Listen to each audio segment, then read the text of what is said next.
I'm going to start a new chapter. Basically, I'm going to take class on chapter 2, and the name of the chapter is the Bangladesh. Okay. Part of today's class to show our today's life. So, dear students, after the class, we will be able to describe you will be able to describe the result of the seventh March speech. Describe about the formation and the activity. Okay, so that's all outcome of our today's class. Now I am going to main class of our class.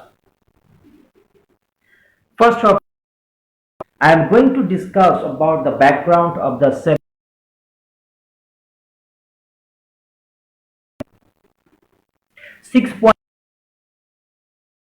1966 demand program. The Pakistan were highly political rights of the people of the East Pakistan. Okay, number two, the Agartala conspiracy. By the win of Agartala, and this to increase the feeling of nationalism.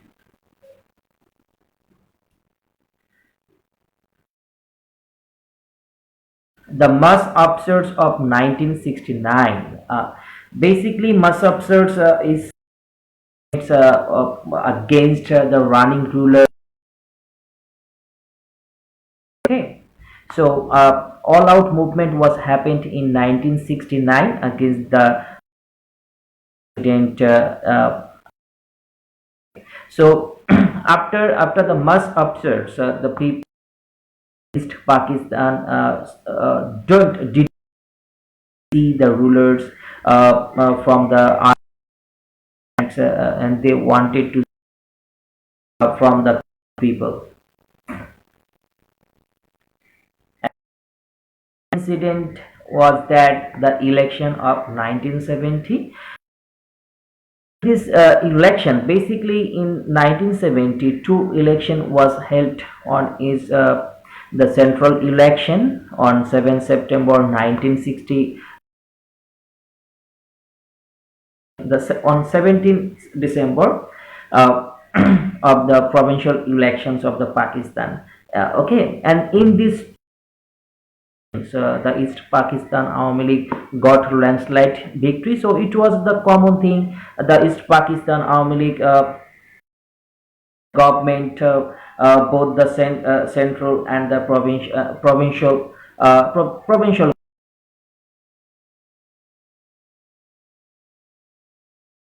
about the power to the leaders of the East Pakistan Awami League. Okay, so that background of the 7th March speech. Now I am going to show you some informations regarding the 7th March. First of all, and I think you all will be able to give the answer of this question. The answer will be our great leader, our Bondhu Sheikh Mujibur Rahman. Then places in why Bangabandhu give his historic 7 March speech? The answer will be at its present name is Sohrabdi Uddan. And number three, topic of speech. So, what was the main topic of the speech of Bangabandhu Sheikh Mujibur Rahman? Okay, which was given 1971. Okay. So the main topic of the speech was about deprivations of the Bengalis by hay.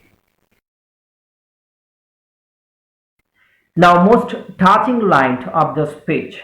Okay, and you can use this answer script when you will write down something about the 7 mark speech. Then your answer will be look correct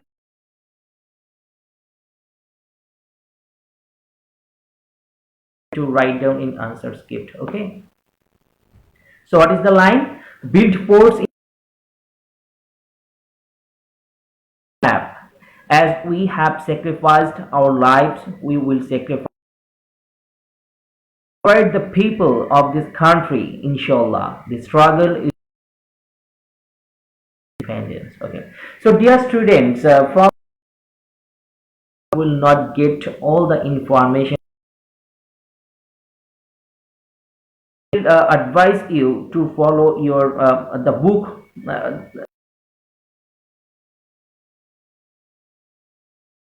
Eight, you will get the remain informations about the 7 mark speech. Say for examples, basically there are 7 mark speech. First of all, withdraw the martial law. Back to barrack. Third point was into the mass killing by the army, and fourth point, power to the representatives of the people. So basically, in his historic speech, basically there are four main points.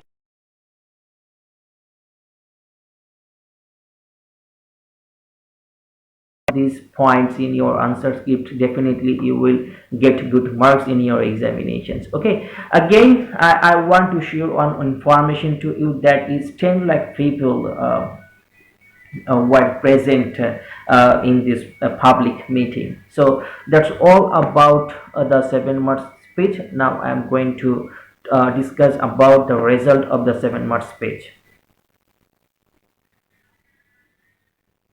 The result of the 7 mark speech.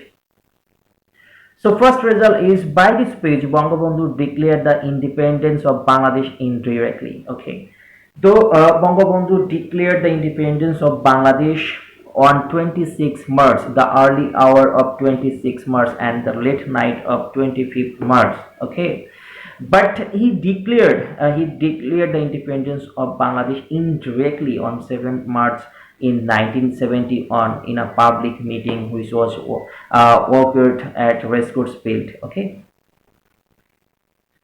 Number two, by this speech, Bangabandhu became only unacceptable leader of Bangladesh, and this is very common thing, very easy to understand.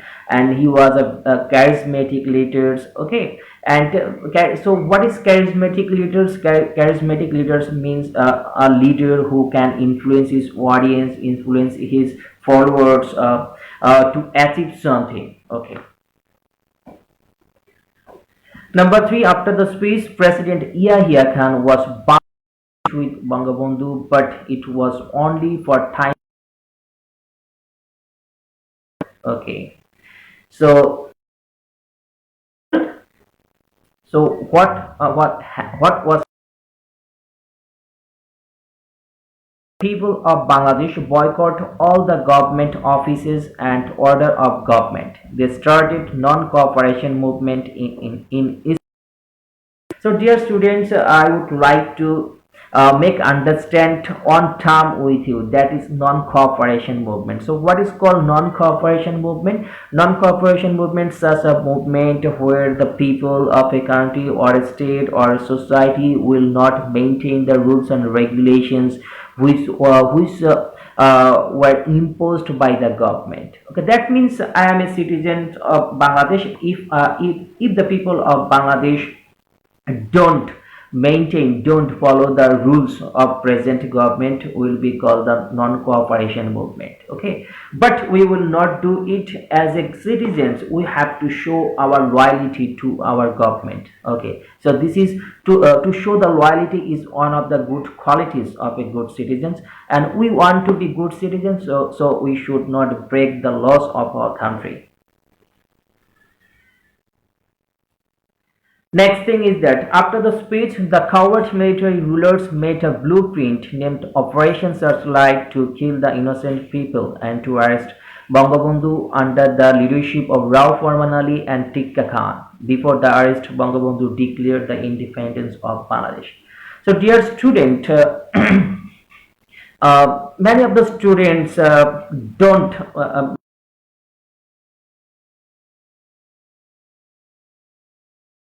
write in this way. Say, for example, Operation Searchlight is a blueprint of the Pakistani rulers to kill the innocent peoples of the East Pakistan. This is the partially right answer, but this is not the correct answer.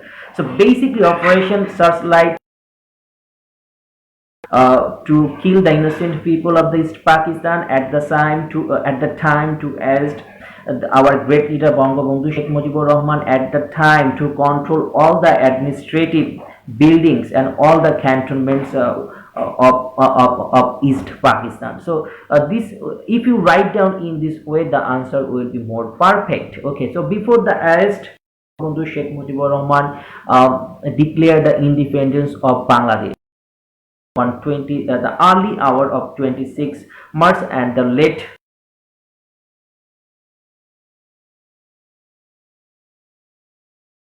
Dear students, that's all about the result of the 7th March speech, and this topic for creative questions for a STEM. So you must give attentions on this topic for the examinations. So dear students, now I am going to change the topic. So now I am going to show a picture, and you have to tell me. You have to tell about the pictures. Okay, I think.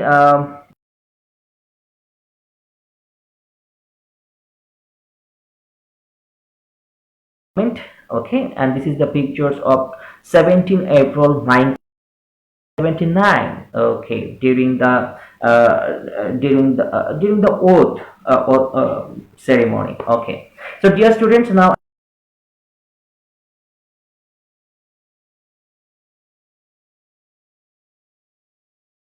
yeah, about the Mujibnagar government. If I say in single word about the Mujibnagar government, I will say during the liberation war of Bangladesh, a temporary government was formed to run the liberation war of Bangladesh, is called the Mujibnagar government. Now I am going to show.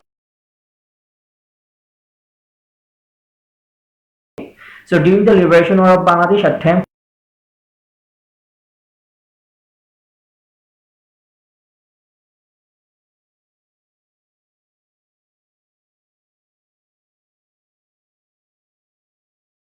this government was not formed in the territory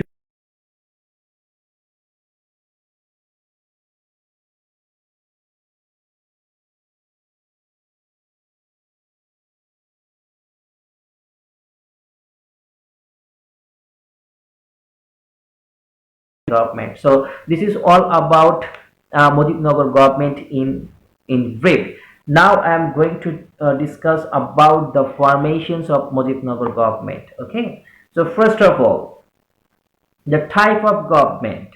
First of all, you can say it's an exile government.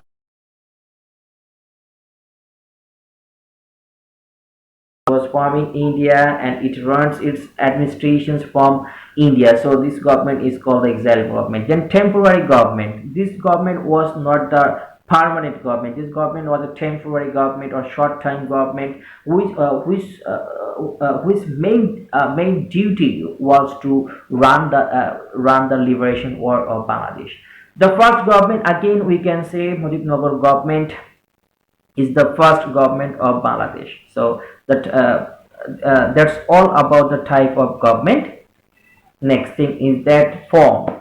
So the Mujibnagar government was formed on 10th April 1971 with the elected members of the National and the Provincial Assembly of East Pakistan. Okay. So basically, it was a temporary or an exile or the first government of Bangladesh, which was formed on 10 April 1971 with the leaders, with the elected members of the East Pakistan Awami League, of the National and the Provincial Assembly. Okay. Next point is that place to take oath. Okay, this is another this line. Okay, so this government took oath on 17 April 1979. Okay,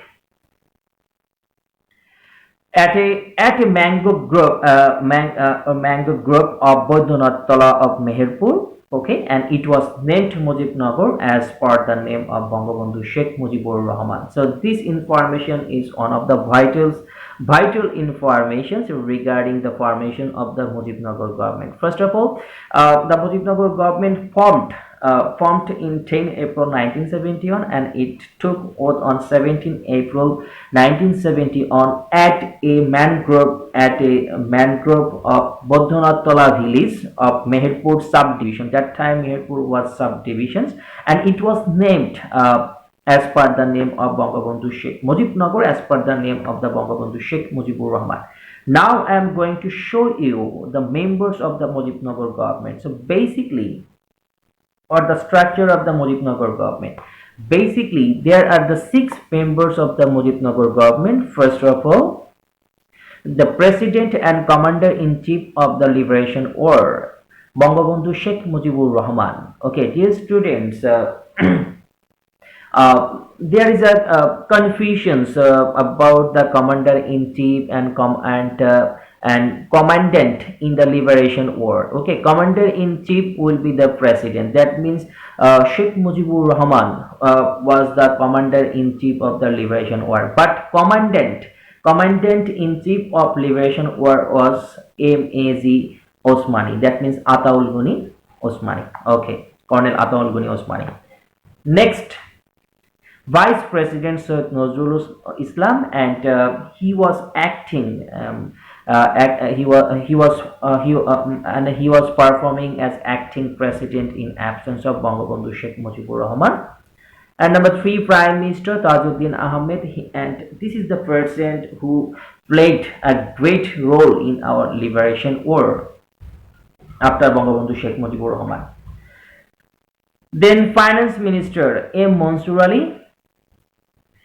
Number 5, Home Relief Rehabilitation Minister A.H.M. Kamaruzzaman. And number 6, Foreign and Law Minister Khandokar Mushtaq Ahmed. So dear students, that's all about the formations of Mujibnagar government. I think this information are enough to write down about the Mujibnagar government. If you write down this information in your answer script regarding the formation of Mujibnagar government, definitely you will get good marks. You will get full marks in your examination. So dear students, now I am going to discuss about the activities of the Mujibnagar government. First of all, Mujibnagar government divided the country into 11 sectors, many sub-sectors and 3 brigade forces to run the liberation war smoothly. Okay, so dear students, I think you know all about the 3 brigade forces, and here you can write down about few lines on 3 brigade forces. Okay, then to run the wartime administration, the Mujibnagar government established 12 ministries. Basically, there are 12 ministries. Is administrative systems by the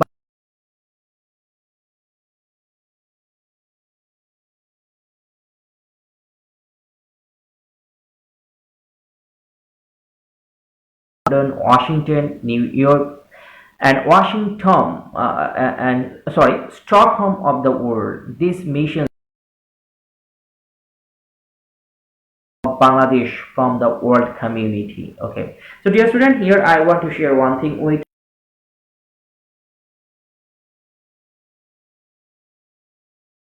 people of the East Pakistan, but or for the people of for the rulers of the East West Pakistan. Okay.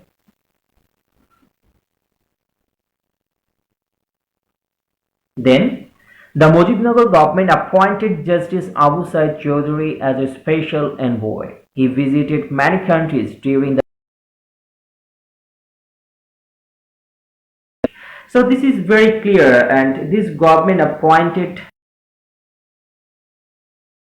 Abu Said Chaudhry as a special envoy,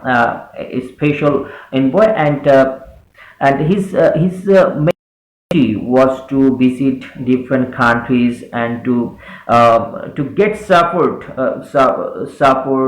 in favor of Bangladesh. Okay, then Mujibnagar government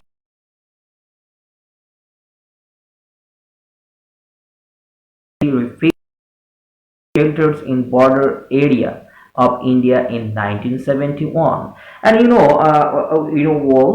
Onkur people took shelter in our neighboring country as war refugees. Okay, and the Mujibnagar government played important role to manage food and clothes with the government of India for these Onkur war refugees. Okay. And last number is that the Mujibnagar government arranged training for the freedom fighters. At the same time, it managed arms and war equipment for the fighters. Okay.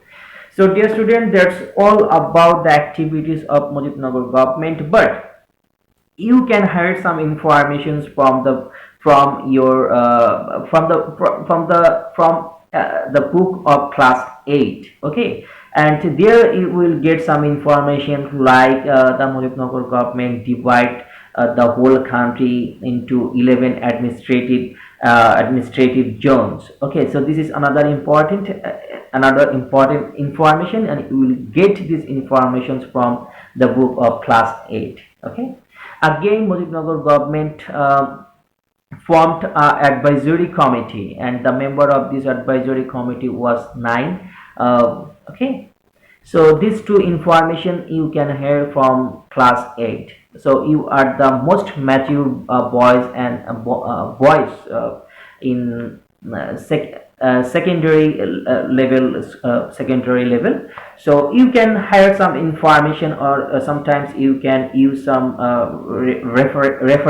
references from different books in your answer script. Okay, so dear students, now this is the last part of my today's class, and now I am going to ask some question to you, and you will try to give the answer of these questions. First of all, why did Bangabandhu give his historic 7-March speech? The answer will be he gave his historic 7-March speech at Racecourse Field. Okay, and today the name of this place is Sohrawardi Udyan. Next, how many members were there in the Mujibnagar government? 6 members. Basically, there were 6 members in the Mujibnagar government. Number 3, who was the commander-in-chief of the Liberation War of Bangladesh? Definitely our great leader, the father of nation, Bangabandhu Sheikh Mujibur Rahman was the commander-in-chief of the Liberation War of Bangladesh. But here you have to remember one thing. The commandant of the Liberation War of Bangladesh was A.M.A.G. Osmani. Okay. Number 4, why did Mujibnagar government take oath? The Mujibnagar government took oath on 17 April 1979 at a mangrove of Badunatola village of Meherpur subdivision. Number 5, how many people took shelter in India as refugees? Onkur peoples took shelter in India as refugees. So dear students, that's all about our today's class. If you face any problem to understand our today's class, you should feel free to put your questions in comment box. After the class, I will give the answer of your questions. Okay. So dear students, thank you very much for watching me with your kind patience. Okay, next time see you again. Till then, Allah Hafiz.